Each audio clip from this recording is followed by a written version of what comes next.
So we're joined by House members Carolyn Maloney, Democrat from New York, a.k.a. Larry Kudlow's Congresswoman, and we have Kevin Brady, Republican from Texas. Good evening to both of you. Ms. Maloney, I don't know if you heard Senator Toomey suggest that one of the fallbacks in the super committee would be to reconfigure the across-the-board budget trigger known as sequestration. Have you heard anything about that? Are people talking about reconfiguring that across-the-board cut? Well, first of all, hello, neighbor. nice to be on your show again. And the time is running out. I'm very hopeful that they can come forward with some type of agreement. And if they cannot, then our country will have lost a critical opportunity. Everything is on the table. There was a report on AP that there was $800 billion in cuts and $400 billion in revenues.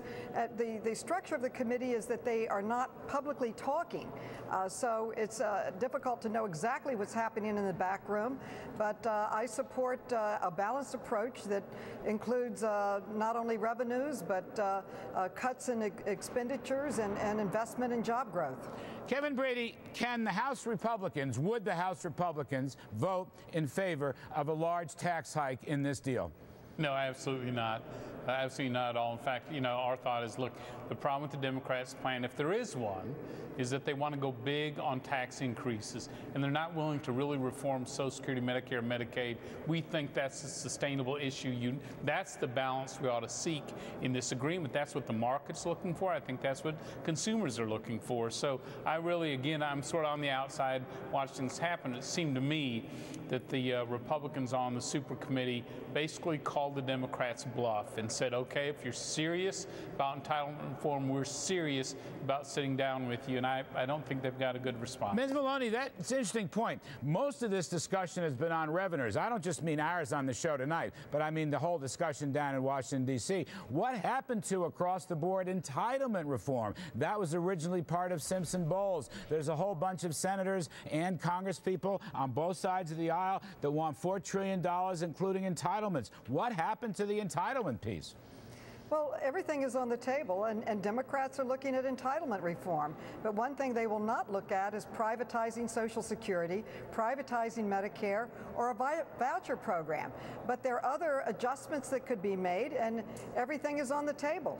And they have put forward ideas in this area, as reported by AP and other press outlets.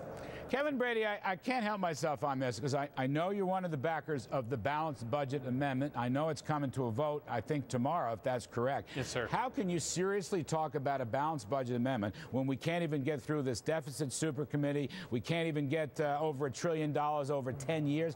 I mean, isn't there a sort of reductio ad absurdum to talk about a balanced budget right now when nothing else is getting done? Well, it is frustrating, no question about it. I just wonder, we came one vote short of the balanced budget amendment 15 years ago. I wonder how much better financial shape we'd be in today if that were in place. And since the Republican goal is not just to balance the budget, it's actually to pay off our debt, we think in the long run, this could help us do that. It's all great, but Carolyn Maloney, give you the last word on the balanced budget amendment. Somebody's got to put a path, a roadmap towards getting a balanced budget. And right now, nobody has a roadmap to getting 6 days from here.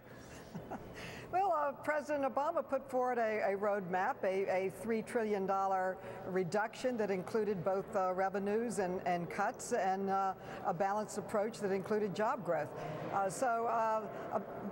Our private industry can take out loans, the consumers can. We should have that flexibility in our own government, but at the same time we need to reduce our deficit, our debt, and get on the road to recovery, and our markets would go up. I'm hopeful we'll have a deal. All right, thanks very much, House members Carolyn Maloney and Kevin Brady. We appreciate it.